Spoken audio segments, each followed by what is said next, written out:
okay. So it's time for another chapter of The Wizard in My Shed by Simon Farnaby, illustrated by Claire Powell and read with the kind permission of Hodder Publishers. And in the last chapter, Rose and Merdyn went to the shopping centre and Merdyn realised that the security guards around the well were going to pose a problem. So Rose took him into her brother's shop and he's had a makeover. And also Rose's brother now knows that Merdyn is not his long lost Uncle Martin and he is in fact a wizard.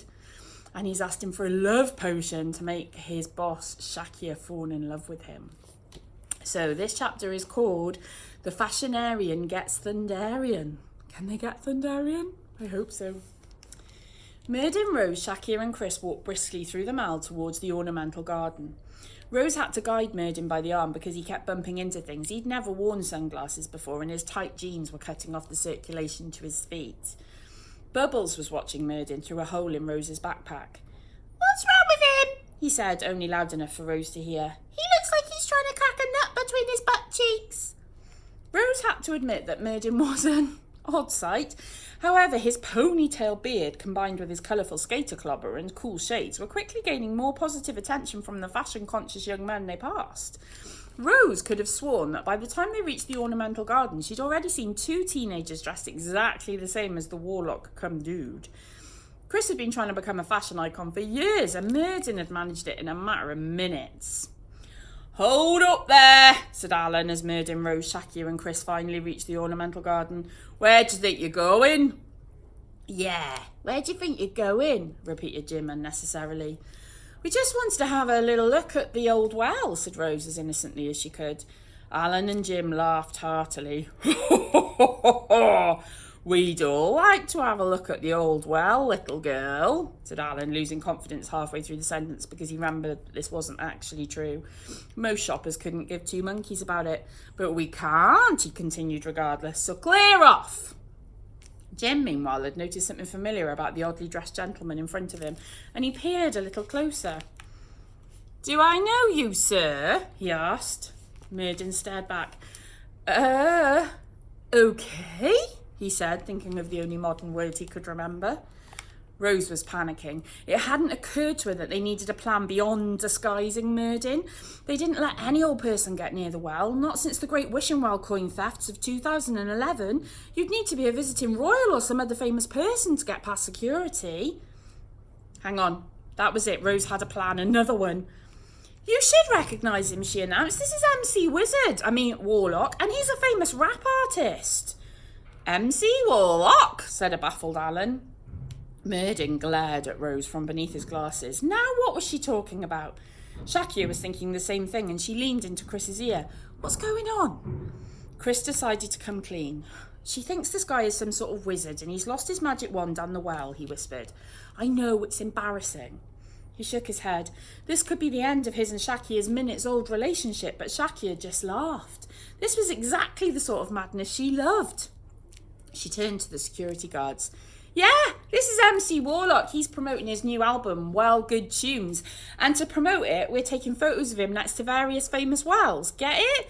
I'm the photographer." Shakir held up her smartphone and engaged the camera as proof, then winked at Rose. Rose could have hugged her. "This is his stylist," Shakir added, pointing to Chris. "All right," said Alan suspiciously. "You can go through, but before the gang could move on, he added, "on one condition. We'd like to hear a little song." Jim got what Alan was doing immediately. "Yeah, if this is the MC Warlock, the famous rapper, let's hear one of his songs, shall we?" And with that, Jim and Alan both folded their arms, ready to listen. Merdyn leaned towards Rose's ear. "What is happening?" he asked. "They want to hear a rap," she hissed back in a blind panic. "What would be a rap?" "It's a sort of spoken song that rhymes. It has a lot of attitude and, well, you could never..." Before Rose could finish, Merdyn strode forward with great gusto. "A rap, thou sayest, sirs," he announced. "Very well. Behold for your pleasure." Then to Rose, Shakir and Chris's horror, Merdyn started to dance in his own unique way, hopping from his left foot to right foot and back in a most peculiar manner. Shoppers stopped and stared at his spindly legs as they took on a life of their own. He danced with complete abandon, as if no one was watching, which in my opinion is the best type of dancing. The sight was bizarre enough, but then he began to sing. Well, sort of singing. "The Hog whistle root will make a grumpy owl hoot. Never sip catnip before a long trip. And the pepper seed and mackerweed will make me feel the need to feed. Remarkably, because of its quick delivery and staccato rhythm, and if you forgot the subject matter, it did sound a little bit like a rap. Merdyn flung his arms around like a madman trying to catch flies with his hands, and then launched into a second verse. The juniper shiggle will get thee in a giggle. Be busy with the Lizzie if they wanna feel dizzy. But the ground navvy trick will make thee feel sick. Merdyn built with speed and energy to a crescendo, like he was headlining Glastonbury.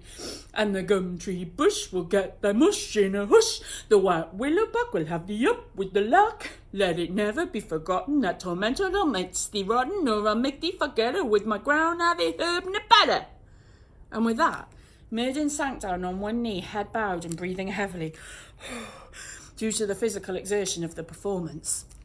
It was like watching Michael Flatley at the end of a particularly rigorous river dance. Rose, Shakir and Chris weren't entirely sure what they'd just witnessed. Jim and Alan were gobsmacked too. But whenever a round of applause spontaneously broke out among the shoppers who'd gathered to watch, they all joined in. That was very interesting, Mr. Warlock, said Alan a little bashfully. I agree, said Jim. More artists ought to promote the power of organic produce in their songs. I'll download that when I get home. Good, said Rose quickly. Now, if you don't mind, we'll just get our photo and be on our way. And MC Warlock and his 3 assistants then stepped over the fence and walked towards the old well.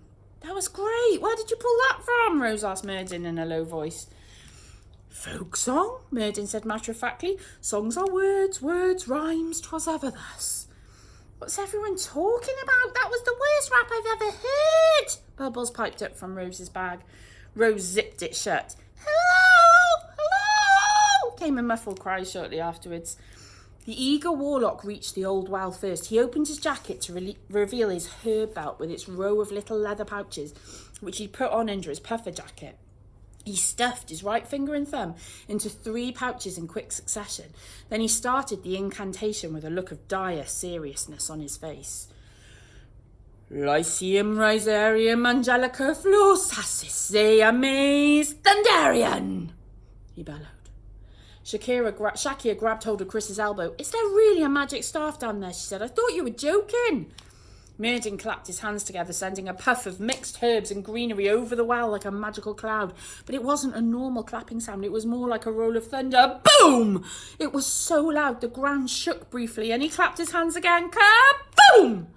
This time it was more like a nuclear explosion. The glass in the windows of Accessorise This shattered, scattering shoppers in a panic. In a supermarket on the other side of the mall, a giant pyramid of baked bean tins collapsed, causing pandemonium in aisles 6 and 7. Everybody except Merdyn dived to the ground and clung on for dear life. Rose finally understood what Merdyn had kept saying. All those who know me bow down in fear. Seeing him like this all made sense. He was awesome! Merdyn clapped his hands a 3rd time. Kaboom! Boom! Boom! The earth shook again, and this time it continued shaking as debris from inside the old well started shooting out of it in jets. Whoosh! At first, old cans of Coke and lemonade, then coins, thousands of coins, remnants, no doubt, from the well's wishing days. They blasted into the air as if from a burst water pipe, then rained down on the stunned shoppers like a thunderstorm of tin, copper and chrome. Clink, clatter, ow! Then dirt and mud flew out of the mouth of the well at a frightening speed, splattering on the ceiling of the shopping centre and sticking to the tiny white tiles. From his prostrate position, Alan blew his emergency whistle. Woo! And Jim ranted into his emergency police radio, Help, help, all agents, help! But the sound was drowned out by the powerful rush of earth slamming into the roof. Splat! Watching from the floor, his hair blown back by the sheer energy radiating from Merdyn's hands, Chris turned to Shakir and said in a loud voice, I think Rose was right. He might be a wizard, actually. You think? Shakir hollered back sarcastically. Finally, whoosh! An old gnarled bit of wood flew out of the well, darted about like an angry wasp, then thumped into Merdyn's outstretched right palm. Whoop! Another into his left palm. Whoop! Merdyn crashed the 2 pieces of wood together, and a blinding light strobed outwards through the mall. Then, as quickly as it had begun, it ended. Silence. Rose stood up, blinking away the effects of the strobe light. Standing before her was a smiling Merdyn, and in his hand was a fully repaired staff, as noble a piece of wood as you could ever wish to see, with a proud eagle's head carved into the top. "Thundarian," he said, as simply as if he'd just made a boiled egg. The joy of the moment was short-lived, however, as none other than Sergeant Murray came running towards them with at least a dozen officers. In all the chaos, Merdyn's trucker's cap and sunglasses had blown off, and his blue eyes and scraggly beard were now there for all to see. "And to think I was going to buy your song," said Jim bitterly, with tears in his eyes. Rose was terrified as the ring of police closed in. She could see her brother and Shakir felt the same, and she didn't even want to think about the number of nervous poos Bubbles must be doing in her bag right now. Merdyn, on the other hand, was as calm as, well, a Warlock who'd just been reunited with his beloved magical staff. "Passiflora invisibilata," he chanted, and he banged his majestic staff on the ground. Sergeant Murray pounced on Merdyn and handcuffed his wrists together. "Gotcha!" But the handcuffs jangled to the floor. Merdyn had completely vanished, taking the others with him. The officers looked at each other and scratched their heads. Had that really just happened? Sergeant Murray's police training, however, had taught him that there was a rational explanation for everything. "After them!" he howled. "They can't have just disappeared!" But oh, Sergeant Murray, yes they can. Just open your mind, you silly man. And that's the end of chapter 14. So Merdyn has been reunited with Thundarian. Oh my goodness, what kind of trouble will follow? I'll see you next time for the next chapter, which is called Hell's Bells and Flying Spells. See you then. Bye-bye.